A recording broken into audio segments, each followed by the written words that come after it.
yeah, SNK Playmore. Yeah, Metal Slug Advance. So this is a game that has been launched like I believe in 2002 or 2003.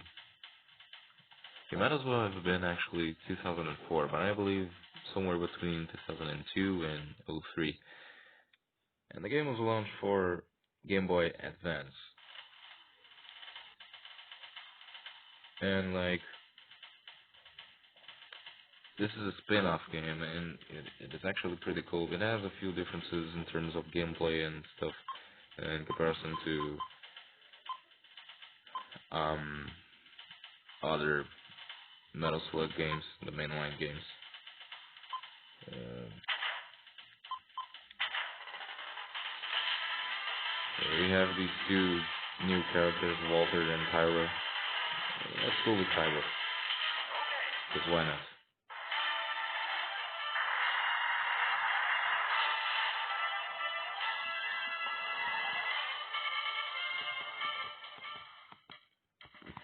So this game, in this game you can select the mission you're gonna play. Right now, obviously, you can only access mission 1, but as you go through the missions, you can replay them as you wish. No problem about that. And you have a save option. You can quit. You can have 3 different saves. Uh, with the addition of a save state in this case, because I'm using an emulator. You have a list of prisoners that you free in each mission. For that, you gotta free them without dying, or else they won't count. Uh, Something that was later used in other Metal Slug games like Metal Slug Double X, which I recorded a couple days ago. And also this card system, which is an interesting feature. You get items, and they correspond to a card. There's 100 cards to collect, and for that you gotta pick up items and stuff. You also got some cards for completing missions and stuff. So let's play a little bit of this.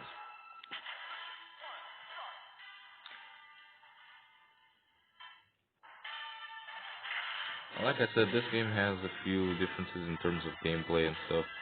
Now, visually, the game, it has the same visual style, but obviously not as complex as something that was, that, something like Metal Slug 3 or 4 or even 5, that were available at the time coming out.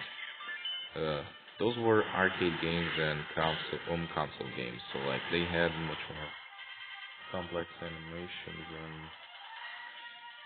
and from a graphical standpoint they were obviously much better, but so this one is a lot simpler due to limitations of the Game Boy Advance. But it still looks good, considering it's a GBA game. The sounds are pretty much the same thing. They are reused from all other games. Games, music. I guess that some of the songs might be original, but others are just remixes of the previous games. But don't quote me on that. I mean, some of these are remixes, but some of them might be original, like this one that you're hearing now. Oops. And the biggest differences are actually in gameplay. As you can see, we have a life bar. And so we only have one life per mission. If the life bar ends, its mission failed, But, it's a different thing. It does really feel a lot different from other games since you can't take more than one hit without dying. And the pace of the game is kind of affected by that, as you have to move carefully,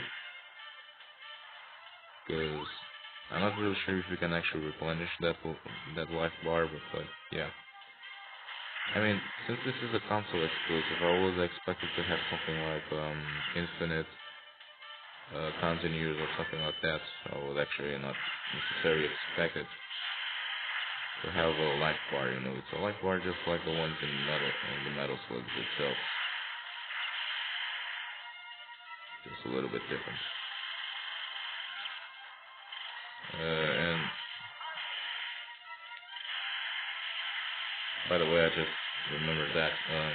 There's no blood in this game. Not even, a censored effect like in the censored version of Metal Slug 1, where there was like that white thing coming out of soldiers when you killed them.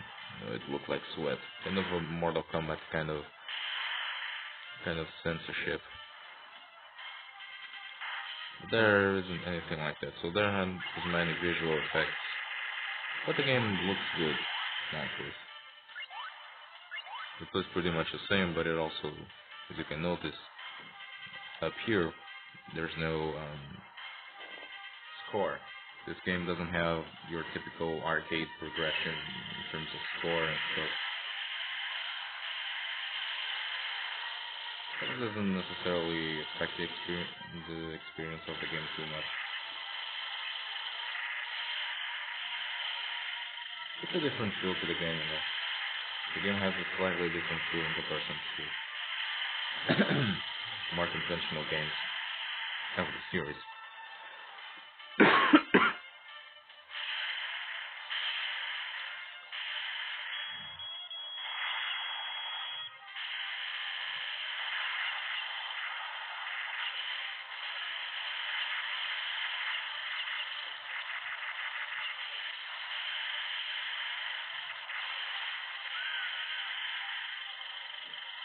So as you can see, just to show you here, I just died, and as you can see, its mission failed automatically. Now you can continue from here, or you can go back to camp, which is the main menu. Also, a cool thing about this game is that it actually has checkpoints. Since you only have one life per mission, you actually have checkpoints. So once you go into a new section of the mission, it's a checkpoint. It's also another thing that makes it feel different from other Metal Slug games, since even other mainline titles like Metal Slug 5, 6, and 7 that came out after this one didn't have that feature, because they had a more conventional type of arcade progression. You have to go back to the start, basically. So this one changed that. I don't really know how it was in first mission and second mission, those Neo Geo Pocket Color exclusives. I never played those ones. I'll probably end up trying those out someday on an emulator, like I did with this one. As you can see, I got a card with canned food. You also don't have a list for POWs that you will free during the mission itself. It doesn't exactly tell you how many you have saved, but you can't really know how many you actually have saved, but that's not a problem,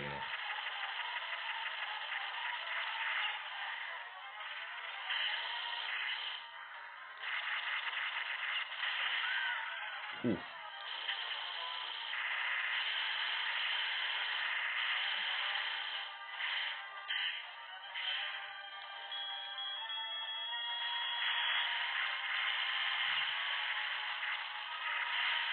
I should have enabled auto fire. She does have a cool effect when she fires, that red effect. It matches the color of her hair, which is actually cool. So you don't have a score screen either, since again there isn't a score in this game. And we got a card for this mission 1 clear. Let me show you real quick. M1 clear. Proof of clearing mission 1. We got canned food, breath, and we didn't get more probably because I died. I don't know. I'm not sure. I guess I'll save this. Why not? And the list of POWs we freed, we actually didn't kill any, probably because I died. So there's this dungeon thing. I actually haven't got to that point. I actually have another save, as you could see before, but I actually didn't play up to that point yet. So I don't really know what that's all about. The game does only have 5 missions though, but it does feel pretty authentic for a spin-off of the franchise. It has its gameplay differences, it has its original features like the card system, it has this new POW list, different kind of progression, checkpoints and stuff. But it does feel true to the series, you know. It plays like a Metal Slug, it sounds like a Metal Slug, it looks like a Metal Slug, it feels like a Metal Slug, it is a Metal Slug, despite being a spin-off. It actually might be the best spin-off of the series. That or maybe Metal Slug 3. Metal Slug 3, oh my god. Yeah. Metal Slug 3D. Which never came out of Japan, but... and I didn't play it myself, but I watched videos of it, a complete playthrough. And I did actually enjoy it. No, it wasn't bad. No, it was certainly more complex than regular Metal Slug games. It had a little bit more depth to it, and I guess it was an interesting take on the series. I could probably bring that one in the future, I guess. Maybe, when we are checking out some old games. Yeah, just a quick little gameplay. I didn't play too much of the game, but it was more like to show you stuff. You know. So as you can see, I can totally replay Mission 1 at any moment. I'll just show you something real quick in Mission 2. You can actually go back. You probably already noticed this earlier in the video, but you can go back in the scenario. You know, it's not a forward only type of progression. But the interesting thing is that enemies get back in their places. Items don't, and POWs don't do it either. But enemies do get back in the same position. So I just killed a guy here. If I go, if I proceed a little and then I go back, he should be there again. He should respawn. I guess that in this particular moment he won't. I'm not entirely sure if it happens to all enemies. It might be sometimes where there are scripted moments that it won't actually respawn. But these cannons right here, they can respawn as well. Sometimes. I mean, always they will respawn. So when I jump up here, I just go, I proceed, then I get back. I should be here again. I might need to go a little bit more.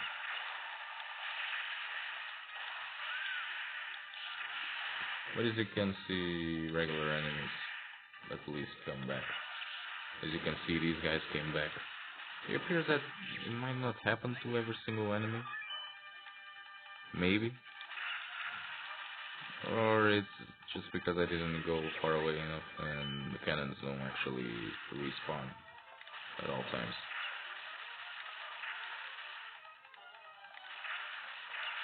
But as you can see here, I go back and these guys are back here again. So I just wanted to show you that. And what happened to this guy? Where's the cannon? I didn't destroy this shit. Where's the cannon?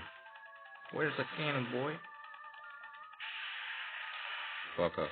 Original controls, by the way, are you jump with A and you shoot with B, because the GBA only had those two buttons, and then the shoulder buttons, which are L and R, L doesn't have any function, and then you use R to launch grenades. While I'm using this on an emulator, I'm using a DualShock 4, and I reprogrammed the grenade throw button to the circle button for a matter of